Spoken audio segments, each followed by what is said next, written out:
Bonjour les bien-aimés du Seigneur, ici Juliet of Christ, disciple du Christ. Bienvenue sur mon podcast, un espace simple, vrai, où le feu de la vérité vient éclairer les coins sombres de nos pensées. Ici, pas de masque spirituel, pas de décor Instagram, juste la parole, le cœur et l'authenticité. Alors fais-toi un thé si tu veux. Aujourd'hui, on va plonger profondément, très profondément, dans une vérité qui me tient à cœur. On va parler d'un sujet qui à première vue semble lumineux, inspirant, presque divin. La loi de l'attraction. Tu sais, cette croyance selon laquelle, si tu penses positivement, que tu visualises intensément, que tu alignes tes émotions, l'univers t'apportera ce que tu veux. Beaucoup y croient. J'y ai cru. Et franchement, ça a marché. Jusqu'à ce que je réalise à quel prix. Car derrière cette apparente lumière se cache une vérité plus sombre. Une vérité spirituelle que beaucoup ignorent. La loi de l'attraction est une contrefaçon. Une imitation brillante d'un principe divin, mais qui a été arraché à sa source. Dieu. Et aujourd'hui, on va ensemble replacer les choses dans leur vrai contexte. Parce que oui, on peut manifester certaines choses, mais à quel prix? Et surtout, à quelle source est-ce qu'on se branche vraiment quand on le fait sans Dieu?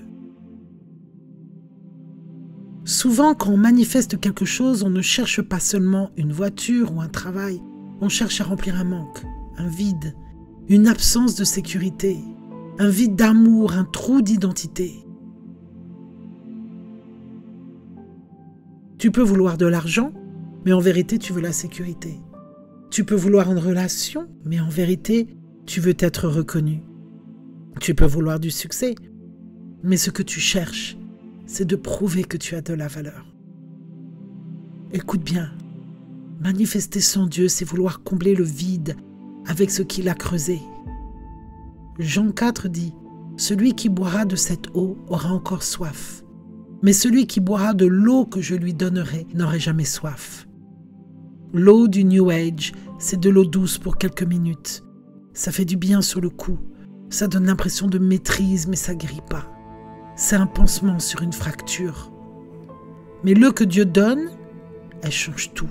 Elle ne te calme pas temporairement. Elle te restaure profondément. Elle remet ton cœur dans l'ordre.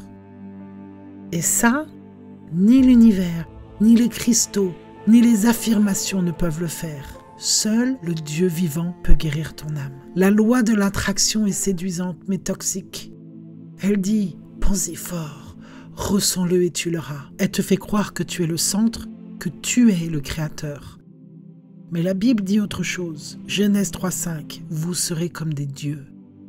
Et là on comprend que ce n'est pas nouveau. C'est le tout premier mensonge, le tout premier piège, le tout premier poison. Ce qui est dangereux, c'est que cette loi marche parfois, oui, on peut attirer certaines choses, mais ce n'est pas parce que c'est efficace que c'est sain. Ce n'est pas parce que ça donne des résultats que ça vient de Dieu. Et ce n'est pas parce qu'on obtient quelque chose qu'on en sort indemne. Dans 1 Corinthiens 10, 23, il est écrit « Tout est permis, mais tout n'est pas utile. Tout est permis, mais tout n'édifie pas. » Et c'est suivi en 1 Corinthiens 10, 24 par « Que personne ne cherche son propre intérêt, mais que chacun cherche celui d'autrui. » La loi de l'attraction, c'est l'école de l'intérêt personnel. Le moi d'abord, mes besoins, ma vérité. Mais le royaume, c'est Dieu d'abord, ton règne, ta volonté et le prochain. Satan ne crée rien. Il vole, détourne et corrompt. Et ça, c'est crucial à comprendre. Satan n'a pas la capacité de créer, c'est une vérité théologique et spirituelle profonde. Seul Dieu a le pouvoir de créer à partir de rien. Lui seul parle et la chose arrive. Lui seul forme, bâtit, anime et donne la vie. Satan, lui, fait quoi? Il copie, il détourne, il recycle, il pervertit.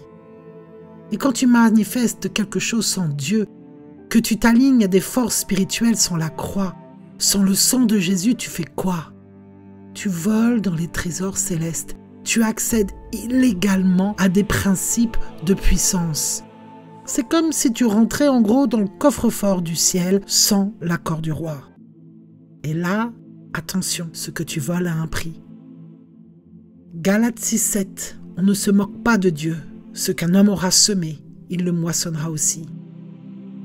Il y a des lois spirituelles, des principes de justice, des contrats invisibles. Et quand tu veux opérer sans Dieu, tu signes des accords que tu ne comprends pas. Ce que tu appelles énergie ou vibration ou l'univers dans le monde spirituel, ce sont souvent des esprits déguisés, des entités, des intelligences spirituelles. Et oui, elles peuvent aider, elles peuvent manifester. Un ange déchu n'a pas perdu ses capacités d'ange, mais ils sont déchus et il y a toujours une facture à payer. Tu n'as pas besoin de voler ce que Dieu veut t'offrir librement. Et c'est ça le paradoxe. Tout ce que tu cherches à arracher, Dieu veut te le donner, mais pas à ta manière, pas sans lui, pas en dehors de son amour. Tu veux être reconnu? Il t'a déjà appelé fils, fille. Tu veux une destinée? Il a des plans pour toi dans l'éternité. Tu veux de la puissance? Il a envoyé son Saint-Esprit pour t'habiter. Mais il veut ton cœur avant tout. Il veut que tu le connaisses, que tu marches avec lui, que tu renonces à l'illusion du pouvoir pour vivre la vérité de sa présence. Et ça, c'est plus que magique, c'est surnaturel, saint, glorieux et éternel. Zacharie 4,6. Ce n'est ni par la force ni par la puissance, mais par mon esprit, dit l'Éternel. Et ça, mon ami, c'est la clé du royaume. La vraie puissance vient de l'intimité, pas de la technique. Tu veux vivre le royaume, alors commence par l'autel, pas par la visualisation, pas par l'affirmation, mais par la consécration. Romains 10,17 te dit « La foi vient de ce qu'on entend, et ce qu'on entend vient de la parole de Dieu. » Tu comprends? La foi vient de ce qu'on entend. C'est un principe spirituel qui parle à tous. Même les gens qui ne croient pas en Dieu ont une foi en quelque chose. Ils ont foi en eux, ils ont foi aux paroles de malédiction qu'ils ont entendues, ils ont foi aux critiques qu'ils croient malgré tout, ils ont foi en quelque chose de plus grand, ils ont foi en l'univers, ils ont foi en quelque chose. Je me rappelle de cet homme, quand j'avais une vingtaine d'années, qui me maltraitait, et un de ses kiffs, c'était de me mettre le visage devant le miroir et me faire répéter des mots d'affirmation négative et destructeurs. Il a fait ceci pendant 6 mois. Il savait très bien ce qu'il faisait. C'était la grande mode à cette époque-là de la visualisation créatrice. J'ai cru en ces mots.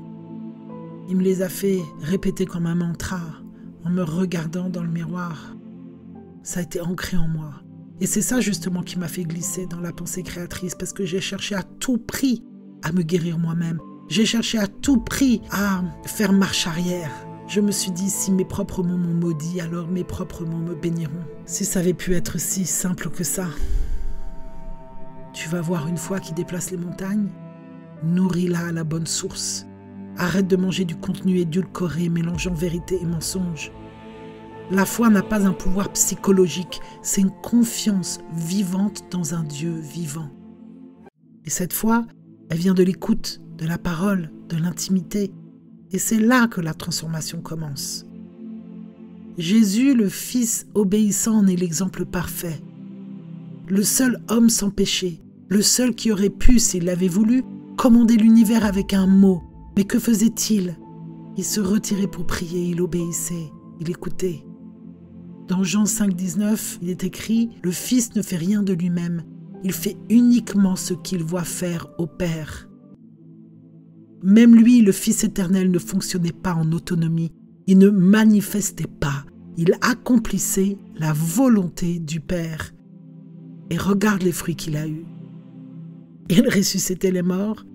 Il nourrit des foules. Il chasse des démons. Il guérit des malades.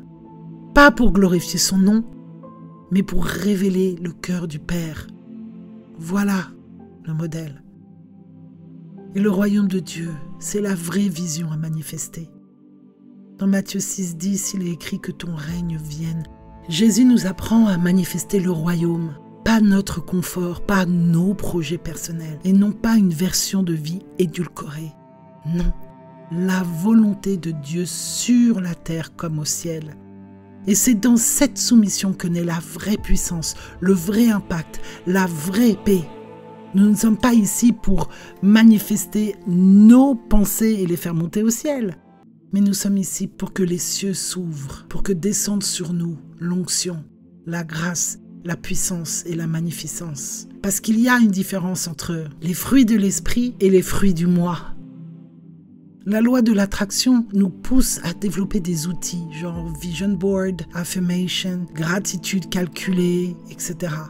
Mais dans Galates 5, on voit une autre forme de manifestation. Galates 5, 22 à 23, il dit « Mais le fruit de l'esprit, c'est l'amour, la joie, la paix, la patience, la bonté, la fidélité, la douceur, la maîtrise de soi. » Et crois-moi, même si tu penses déjà connaître tout ça, tant que tu n'as pas le Saint-Esprit en toi, tu n'as aucune idée de la qualité, de la valeur et de l'ampleur de ces mots. Donc tu veux manifester quelque chose, commence à demander que le Saint-Esprit se manifeste en toi pour qu'il te donne les fruits de son esprit, les fruits de Dieu. L'univers ne te donnera jamais la paix intérieure. L'Esprit de Dieu, lui, te la donne. Pas comme le monde le donne. Il le donne en profondeur, gratuitement. Pas parce qu'on le mérite, mais parce qu'il nous aime et parce qu'il veut nous transformer à son image. Et pas que nous restions bloqués dans la petitesse de notre caractère, que l'on croit parfois impossible à changer. Mais tout ça n'est que mensonge. Je vais te donner quelques clés concrètes si tu veux sortir de ces mensonges justement. Les mensonges du New Age et de revenir à Dieu. Premièrement, repens-toi. Repens-toi de toutes ces choses que tu as cru être bonnes pour toi. Reviens à Dieu. Reconnais que tu as cherché la puissance sans sa présence, que tu as cherché ailleurs la vérité. Puis ferme les portes. Renonce à toutes les pratiques occultes, même déguisées. Affirmation, visualisation, oracle, pendule, etc. Tu as besoin de mettre tout à neuf, à plat. Après, le Saint-Esprit te guidera de comment utiliser ces choses par sa volonté et sa puissance. Plonge dans la parole, laisse Dieu te reconstruire de l'intérieur, laisse-le transformer ton caractère et tes pensées, laisse-le planter en toi les désirs de son cœur. Et reconnecte-toi à l'intimité, prie. Parle à Dieu comme à un père, comme à ton meilleur ami. Sois vrai, authentique et transparent. De toute façon, il connaît déjà tout de toi. Il le connaît ton cœur. Il l'a sondé plein de fois. Mais laisse-le te révéler les choses qui ne font pas partie de son royaume et pose-les sur la croix. Ne marche pas seul. Trouve des frères et des sœurs en Christ. Trouve quelqu'un avec qui tu peux parler, prier et intercéder. Tu peux dire « Seigneur Jésus ». Je reconnais que j'ai cherché des chemins faciles, des raccourcis spirituels. J'ai voulu être maître de ma vie au lieu de te la remettre. Pardonne-moi, purifie mon cœur. Je renonce à toute pratique qui t'a attristé. Je ferme chaque porte ouverte par ignorance et je te donne tout. Ma vie, mon esprit, mes rêves. Viens habiter en moi par ton esprit. Je te choisis comme Sauveur et Seigneur. Je crois que tu es mort sur la croix et que tu es ressuscité le 3e jour pour racheter tous mes péchés, toutes les choses, toutes les cibles manquées, aujourd'hui et pour toujours, au nom de Jésus. Amen.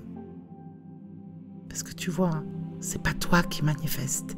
C'est Dieu qui manifeste sa gloire à travers toi. Tu n'as pas besoin d'être le créateur de ta réalité. Tu es le temple d'un Dieu vivant. Et ce Dieu, il sait mieux que toi ce dont tu as besoin. Et surtout, il veut te le donner dans l'amour, pas dans l'orgueil. Alors aujourd'hui, choisis le miroir flatteur ou le reflet fidèle de Christ. Seigneur, tu vois nos cœurs. Tu sais pourquoi nous sommes ici. Et je te remercie pour toutes les personnes que tu as envoyées pour écouter ce podcast. Viens répondre à leurs prières et viens te manifester puissamment à tous ceux qui ont cherché ta lumière.